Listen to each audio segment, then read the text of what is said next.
ATHLEAN-X.com. So what curl is the best one for you? You see, there actually is an answer, especially if you're heading to the gym at all banged up. You have problems with your wrists, your elbows, your shoulders, your back. What curl is best for you? You kind of have to figure it out because the curl is going to be a staple of bicep training. There's not a lot of other options that don't involve some sort of curling of a dumbbell or a barbell. But there's a big difference, and you can never just whittle it down to two. That's one of the stupidest things you can do. There's so many options, and they all vary based on your anatomy. So today I want to show you how to pick the right curl based on what might be going on with you. Now, if you're a bicep non-responder, like I say, someone that just simply can't feel your bicep contract when you try to train it, and you don't ever feel like you get a good workout there, then do this first. Go watch this video that we did before called the bicep non-responders. I give you 3 tips, no matter whether you're working out with dumbbells or with a cable or with a resistance band. I show you how to get more out of every single rep of your curls. What I'm talking about though here are those aches and pains and how to work yourself around them. So first of all, the wrist. The wrist is a common source of pain during a curl, particularly on a barbell curl. And I've covered this before of why that happens, but basically, in short, your wrist here, the bones in your wrist are uneven. Okay, you have your radius that comes a little bit further up than your ulna.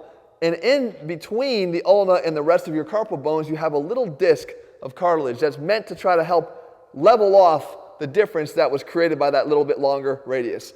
Well, when you curl, especially as you're trying to curl heavy, and you sort of kind of lean back a little bit, what happens is you're getting this bending back of your wrist and also this bending in this direction here. You're pinching that cartilage.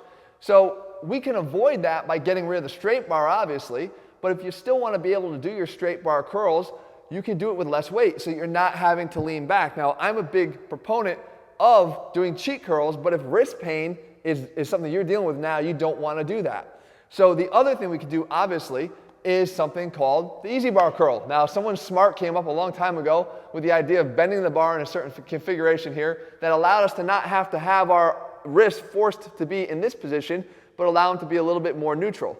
This alone will make a big difference, but don't make the mistake of making the easy bar curl easy.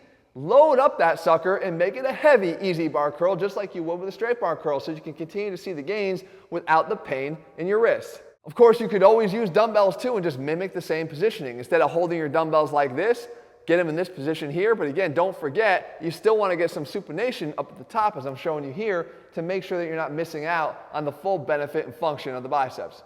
Moving up the kinetic chain, the next stop that you might start having some pain is right here in the elbow. It's actually a really common source, forearm and elbow pain during curls. A lot of people have stopped curling because of the excruciating pain they feel when they do it. You don't necessarily have to. You see, it's most likely a symptom of weak biceps, and what you're getting is an over-contribution of the flexor muscles of your forearm to try to help. So if I can't get the weight up because my biceps aren't strong enough, my forearms are going to try to kick in and do too much of the work. Here's a couple easy options and solutions for that to avoid it. You can do what we call wrist back curls. And the wrist back curl is going to have another added benefit of giving you perhaps the best contraction you've ever felt on your biceps. When you perform your curl, instead of having the hands straight out like this, you're going to want to have them bent back like this, like a waiter would be carrying a tray to the table. No matter how the bar curls up, you always have to keep your hands flat so that you don't dump the tray on the floor. So you can see me doing it here in this curl. By bending my wrist backwards, I'm able to keep the forearms out of it, maximize the amount of stimulus I'm putting on the biceps, and get much more of a workout for the biceps. Like I said, probably the strongest contraction you're ever going to feel. We can carry that over too to chin-ups by just getting in the same position, just like this, and you'll see me do it here, where then I pull myself up and I'm keeping the forearms out of it. A lot of guys will feel this medial elbow pain on the chin-ups for that one very reason. Or you could do this final exercise, one of my favorites here that I've covered before.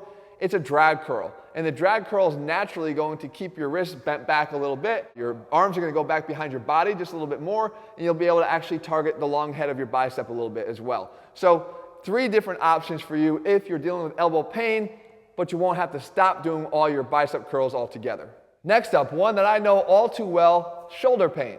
And curls with shoulder pain can be a pain in the ass. Or ironically, it goes right from your shoulder to your ass. And that's because it hurts, and it hurts a lot. And really, when you understand the anatomy of the bicep, you understand why. You see, the tendons of the bicep actually will attach one close to the shoulder and one right up inside the joint capsule, right near the labrum. And for someone that has a torn labrum like myself, you get a pulling or a yanking right on that area that is torn, you're gonna feel some pain. So one of the worst things you can do in this case is incline curls. And the reason for that is once you get into the position I'm showing you here, you put your arms back behind your body into extension.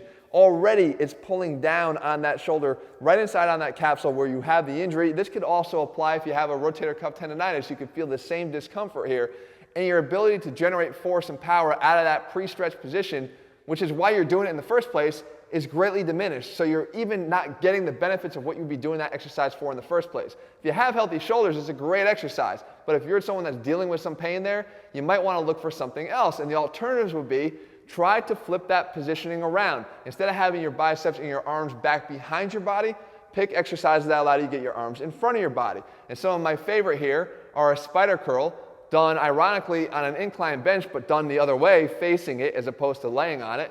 And then also, we could do something just like a regular preacher, and you could stand up, put your elbow down on the slope of the incline bench, and do a regular preacher curl. Again, both of them position the arm in front of the body as opposed to that more irritable position back behind. And lastly, one area that people tend to forget when it comes to performance on curls and which one you should be doing, and that is a weak core. You see, curls can be a core exercise. Matter of fact, they demand a lot of strength and stabilization from your core, and when you don't have it, I guarantee you will feel it. And where do we feel it? A lot of times we feel it in our low back. So if you're getting any kind of back pain during a curl, or if you just don't have the strength on an exercise that you should or you think you should, likely it's your core that's betraying you. So here's the quick way to figure that out and to test it. If you were to do, let's say, a 100-pound barbell curl or a 50-pound dumbbell curl in each hand, alternate the dumbbells and curl the bar itself the same, together, or curl the two dumbbells together. You don't even need a bar if you don't have one. Which one is easier? I'll tell you right now, the alternating dumbbell curls are going to be easier. Now, how could that be? Each dumbbell is still 50 pounds. Each bicep is still responsible for curling 50 pounds, whether or not we're doing this together or whether or not we're doing this one by one. The difference is that if we do them together, our core has to stabilize our body and provide that stable base from which our arms are going to move off of and generate force of either 100 pounds at once or 50 pounds at once. If your body can tolerate the 50 pounds, but once we try to curl them together, your strength dramatically diminishes, that's because you don't have the required core strength and pillar stability up and down throughout your kinetic chain to really handle that. So it may not even be that you have to start focusing more on increasing the strength of your biceps. It would be that you have to start focusing more on your core itself and getting stronger throughout your entire abs and low back and core region. So there you go, guys. As you can see, lots of options here and lots of things that you can rely on to continue to train your biceps despite maybe dealing with some things that have you banged up at the moment. You never have to altogether ditch your bicep training, or you certainly don't have to just pick from two to think that this is what I have to do. There's way more that goes into it, especially if you put the science back in strength like I try to do here for you each and every week in each and every video to bring you guys that next level, the why and not just the what. If you guys are looking for a training program that does that as well, head to ATHLEAN-X.com, get our ATHLEAN-X training program. I'm happy to coach you through every single day, giving you the why and also the what so you understand what you're doing. You're going to get way better results way faster when you do. That's over at ATHLEAN-X.com. In the meantime, if you found this video helpful, make sure you leave your comments and thumbs up below. I'll do more of these. Tell me what other issues you want me to cover, and I'm happy to do that here in the days and weeks ahead. All right, guys, I'll see you back here soon.